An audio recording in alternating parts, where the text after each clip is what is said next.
Welcome back to the Fallen Nation course. Again, I'm Pastor Nate, and this is Lesson 5. In this lesson, we'll learn a powerful story of courage, faith, and deliverance. In our previous lessons, we've learned that throughout history, God's people often failed, but also how individual believers, like Elijah and Hezekiah, remained faithful even in hostile times. In this lesson, we learn about another faithful believer, Daniel. Though far from his homeland, surrounded by enemies, and targeted for his faith, Daniel refuses to compromise. His story reminds us that God is still at work, even when the world is against us. Think about this. Following the rules can be hard. It's nice when you have support from your friends or coworkers, and everyone agrees with the plan. But what if you were the only one doing what's right? Imagine your peers not just ignoring the rules, but targeting you for following them. You try to stay faithful. You keep your integrity. But instead of support, you face sabotage. Now imagine the cost. Your reputation, your job, your life. Would you still obey God if it put you in danger?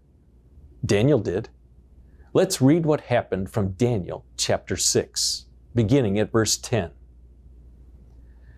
Now when Daniel learned that the decree had been published, he went home to his upstairs room where the windows opened toward Jerusalem. 3 times a day he got down on his knees and prayed, giving thanks to his God just as he had done before. Then these men went as a group and found Daniel praying and asking God for help. So they went to the king and spoke to him about his royal decree. Did you not publish a decree that during the next 30 days anyone who prays to any god or human being except to you, your majesty, would be thrown into the lion's den? The king answered, the decree stands in accordance with the law of the Medes and Persians, which cannot be repealed.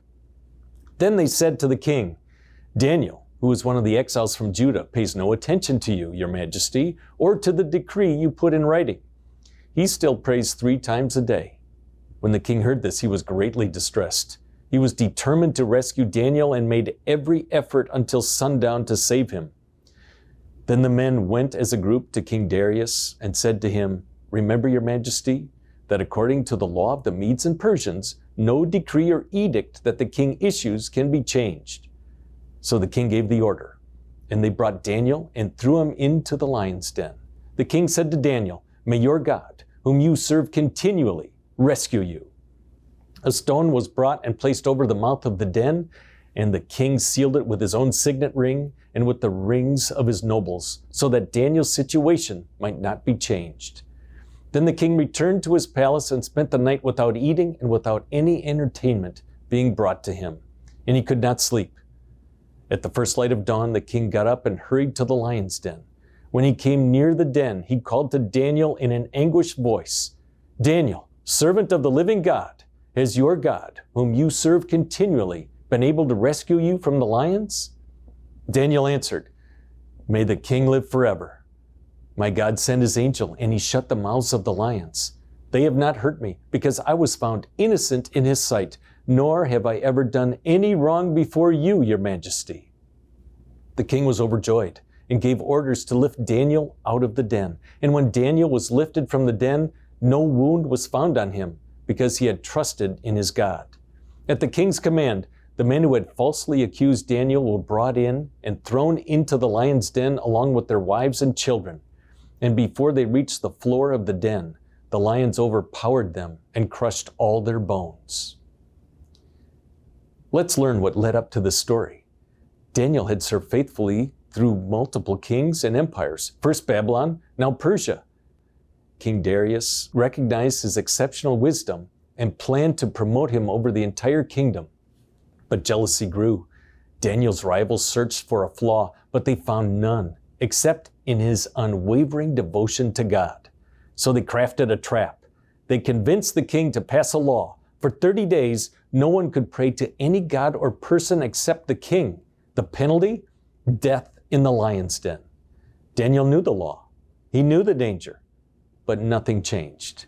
He went home, opened his windows toward Jerusalem, and prayed, just as he had always done. So he was arrested.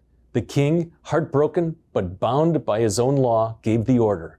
Daniel was thrown to the lions. But God was already at work. That night, the king couldn't sleep. At dawn, he rushed to the den, and there, to his relief, Daniel was alive. Not even a scratch. God had sent an angel. The lions' mouths were shut. This story is much more than a Sunday school favorite. It's a battle between fear and faith, compromise and conviction. So let's review. First, God never leaves us. Being faithful to God doesn't always lead to comfort. Sometimes it leads to conflict. He stands with us, even in the lion's den. Second, daily faith builds strength for future trials. Daniel had a prayer life long before the crisis came. He didn't wait for trouble to begin praying. He was already close to God every single day. Third, your acts of faith speak louder than you think. Daniel didn't preach a sermon or lead a protest. He simply obeyed God, and the king noticed. Faith leaves a mark. Fourth, because of Jesus, you are already rescued. Jesus, like Daniel, was falsely accused and sealed behind stone, but he rose and proved that nothing can stop God's plan. You don't need to fear rejection, pressure, or even death. You are safe in God's hands. When the world feels against you, stand firm. The victory's already won, and you belong to the God who shuts lions' mouths and open graves. If you're facing pressure, if obedience to God is costly, if you feel like you're the only one standing, take courage. The God who shut the lions' mouths still watches over his people today. Please join your live class discussion, where you'll explore Daniel's story even more and learn how to stand firm and lead others using the TELL method. I'm Pastor Nate. May the God who rescued Daniel give you strength, courage, and peace as you walk faithfully with him today.